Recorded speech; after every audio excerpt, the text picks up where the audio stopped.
Claire stepped off the train into the heart of Florence, her senses immediately overwhelmed by the vibrant life surrounding her. The cobblestone streets glistened under the afternoon sun, lined with centuries old buildings that told stories of the past. The air carried the aroma of freshly brewed espresso, mingled with the faint scent of blooming flowers. She was here on assignment, tasked with capturing the essence of Italian culture for her travel article. As she wandered aimlessly, letting the city guide her, her eyes caught sight of a small gallery nestled between two cafes. Its windows displayed a vivid painting of rolling Tuscan hills. Drawn by curiosity, she stepped closer and noticed a man outside, his hands moving gracefully across a canvas.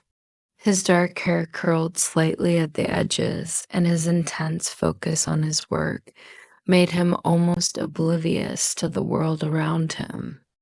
Beautiful, isn't it? He said, breaking her reverie as he noticed her staring. His voice was warm and inviting. It is, Claire replied, her journalist instincts kicking in. Did you paint this? He smiled. I did. My name is Marco.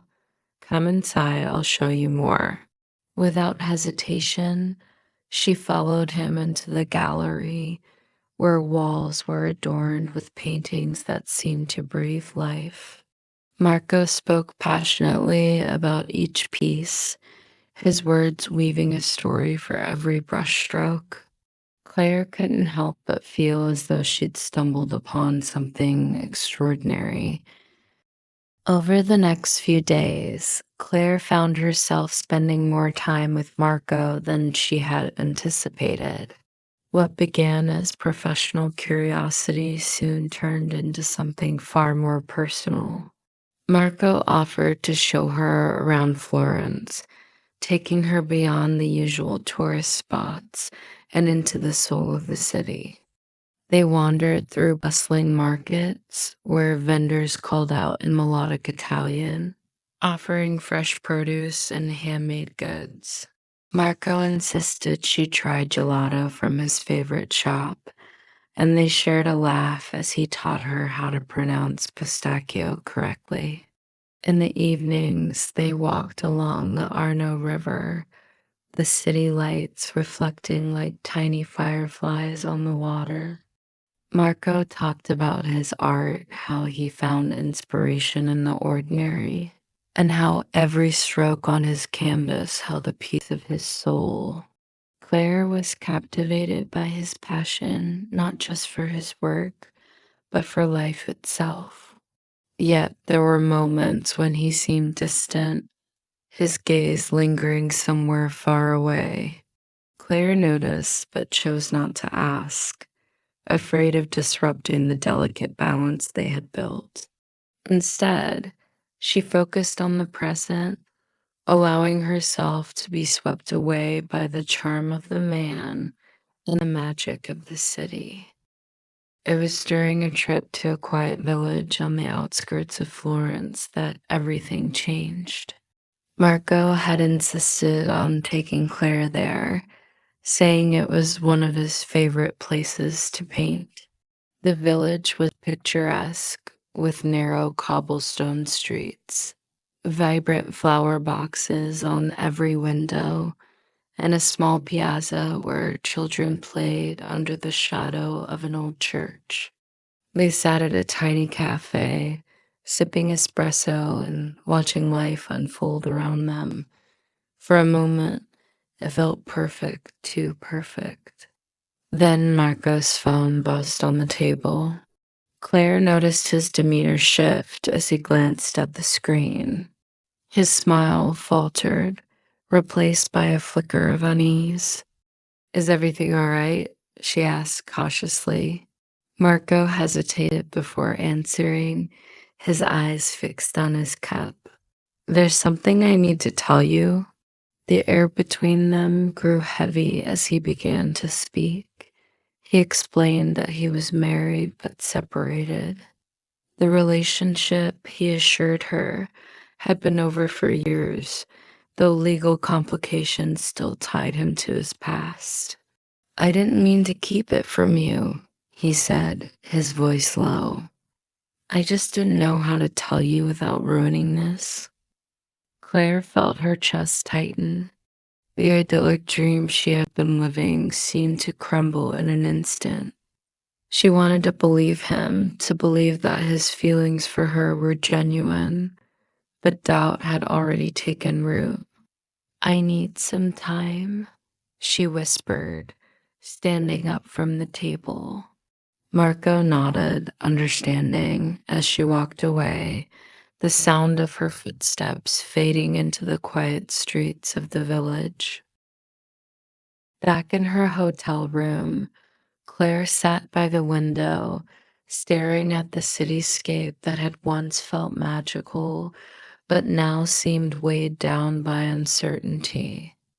Marco's confession echoed in her mind, each word unraveling the joy she had felt over the past few days. She tried to focus on her work, flipping through her notebook filled with scribbled observations about Florence.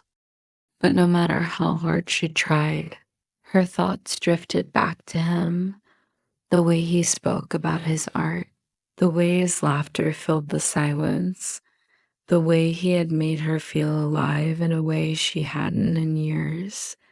Could she trust him? The question gnawed at her.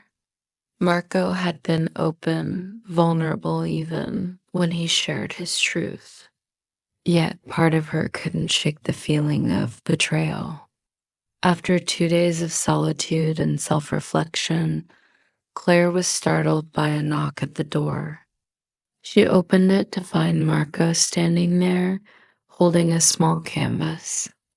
I wanted to give you this, he said, his voice steady but his eyes searching hers for a sign of forgiveness. He handed her the painting, a vivid portrayal of the piazza where they had shared their last coffee together. I've been honest with you, Claire, he continued. I don't want to lose what we've started here, but I understand if you need more time. Claire stared at the painting, her heart wavering. I don't know yet, she admitted softly. Marco nodded, offering a small, hopeful smile. I'll wait. The following morning, Claire stood by the Ponte Vecchio, watching the sun rise over the Arno River. The golden light painted the water in hues of amber, and for a moment the world felt still. Marco's words lingered in her mind, as did the painting he had given her. She had always believed herself to be pragmatic, someone who valued stability over fleeting emotions.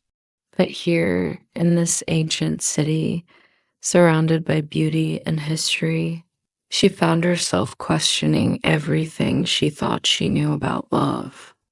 Claire decided to meet Marco one last time before her departure. They walked through the city together, retracing their steps from days before. Laughter came easily between them, but an unspoken weight hung in the air. As they reached the steps of a small chapel, Marco turned to her, his expression earnest. Claire, I don't want this to end here. I know I've complicated things, but I've never felt this way before. She looked at him, torn between the intensity of her feelings and the uncertainty of their future.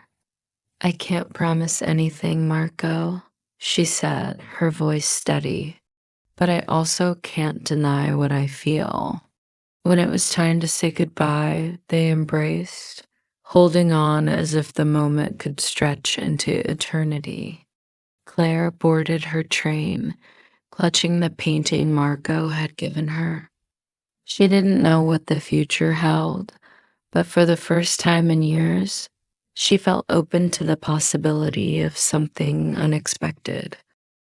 Today, you learn new English words and expressions as you followed my story about love and difficult choices in Italy.